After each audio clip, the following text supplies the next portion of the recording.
Welcome to The Sarah Scoop Show. It's time to get the scoop with Sarah. Hi, I'm Victoria Gordon. I'm an actress, singer, writer, and producer.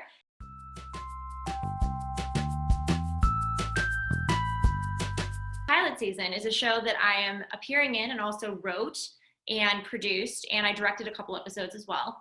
It's 5 unique sitcom pilots. They range from broad comedies like traditional family sitcoms to a more intimate dramedy. And they each tell a different story and have different characters, but they're each the setup to a different television series. The goal is to create at least one series for television, but hopefully more than one of these. And they each have a different audience too, to be honest with you. Some are more family, some are more like young women. We had one last week that's kind of like if you were an Arrested Development fan and you couldn't get enough of that show, it would be the perfect show for you. So it depends on who's watching and what you're interested in.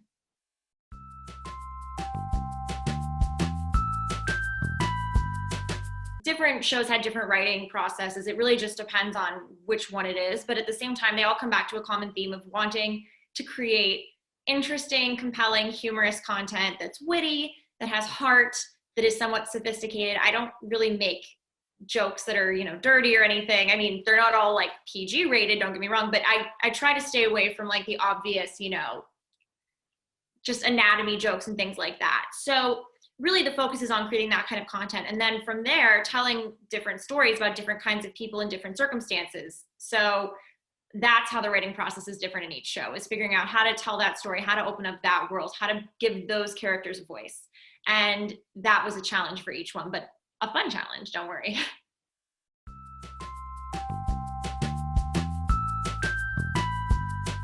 I also had to do casting. I had to negotiate with agents and managers. I had to organize how the shoot was going to work under COVID conditions over Zoom. I mean, I had to do so many things. So yeah, there were a lot of challenges along the way. But what I think was nice was having the support. I have my sister who co-produced with me and is an incredible editor who put together all the shows, and my parents who watched audition tapes and were supportive through the whole process, and all the actors who were game for whatever. So having that supportive team made a huge difference.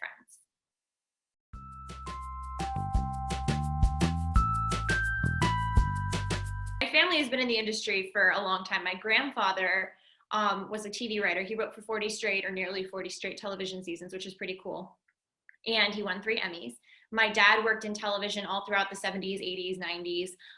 My mom's family, my great uncle was a symphony conductor, and he had a lot of involvement with Hollywood because of that, because he would get celebrities to come to his concerts and conduct. That was like a thing he did, where he would have them come and conduct the orchestra.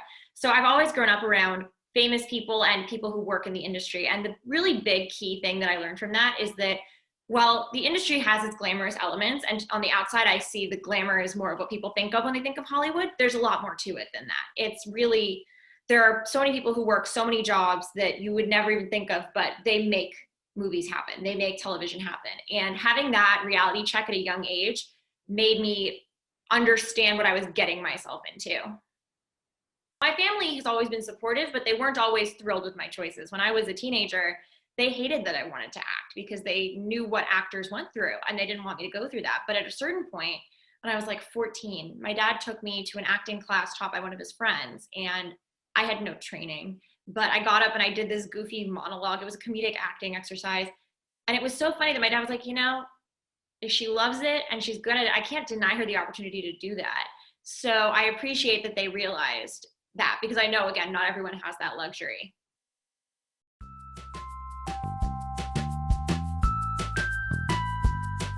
I love singing, and singing is probably my first love. I became a singer before I started acting, and I really wanted to do something entertaining during the pandemic. So almost exactly a year ago, I had a show canceled, an in-person show on March 22nd, which was supposed to be Stephen Sondheim's 90th birthday show.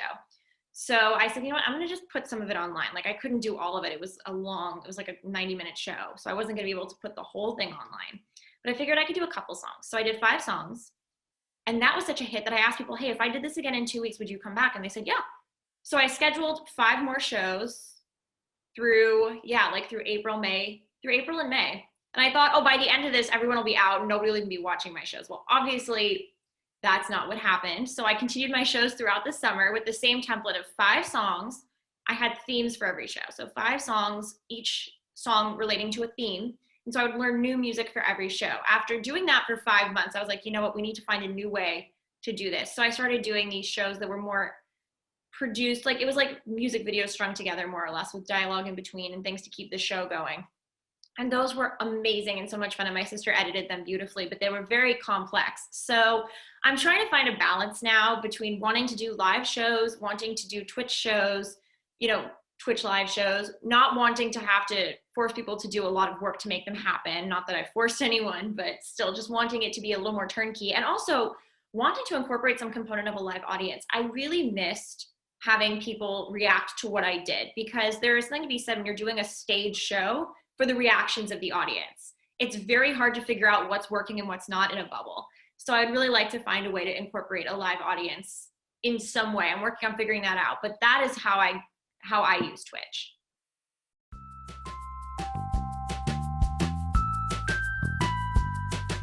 Prior to a year ago at this time, there really wasn't a lot of emphasis on live streaming outside of the gaming community. I think gamers were really into it and they all flocked to Twitch. And I mean, I think to an extent other platforms, I think there's like Facebook Live, Instagram Live, but really if you were streaming something that wasn't just like you walking on the street, Twitch was the place to go. So I went to Twitch, and I think they were very supportive of artists during the pandemic, especially in the early days when we were all kind of confused. They really encouraged us. They created a lot of guides and provided a lot of information that allowed us to sort of understand what to do. So I'm glad that I went with Twitch for that reason. At the same time, I still love YouTube and Vimeo. I've been using them for different projects over the years. And I think each platform has its merits. And I'm grateful that more people are entering the live streaming market beyond just, let's do a walk down the aisles at the market. Although I do occasionally enjoy those videos, don't get me wrong. There's a lot more opportunity now to put out video content. I remember when I was a kid and I was like a teenager, and I would do singing shows places, and I'd make a video, and it was like I'd get a DVD, like not even a flash drive, like a DVD copy, and I'd have to like figure out how to rip it off the DVD, and then I could put it on YouTube. But like my parents discouraged that because, oh, you never know who's out there.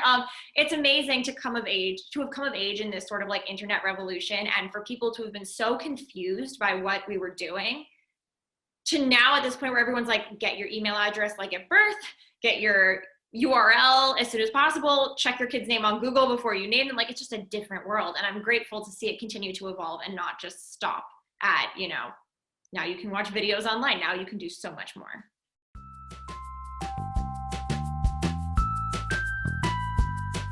Everything is still virtual. And I think the problem, as you can acknowledge, is we don't really know what's going on. I think we kind of are in this place where, like, on the one hand, people are getting vaccinated, which is wonderful. And it seems like things are getting better. Things are opening up more. And then, like I read Fauci said over the weekend, well, hold on, we might have a fourth wave. And I'm like, excuse me?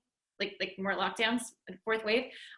So we don't know what's going on. So I don't blame theaters for being extremely uncomfortably cautious. It's going to be very hard for them to figure out how to reopen. And I don't mind the online experience, but I'd like to incorporate something live. Like, for example, there are a lot of parks. I think a lot of parks this summer should be using those opportunities to get performers in the park. I think any outdoor space that can be used for something creative should be, because I think people need to be entertained, and I think they need those experiences. And it's good for everyone. It's good for the performers who get to work. It's good for audiences who get to enjoy, and it's good for venues that get to have people experience something beyond just, like, I don't know, eating at a table for 90 minutes and rushing off. And honestly, I just want to hear that people are healthy and happy. It's not fun to have people be sick and miserable and out of work and anxious. Like, it would be very nice to hear that people are happier, that they're working, that people aren't getting sick, that we're seeing the numbers fall. I mean, it's just, I feel for everyone. This has been a really tough year all around.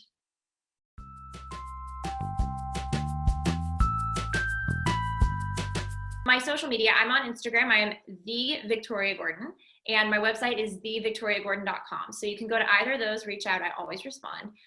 You can see my shows. You can get updates on upcoming shows. You can see some photos that I post about my life and videos.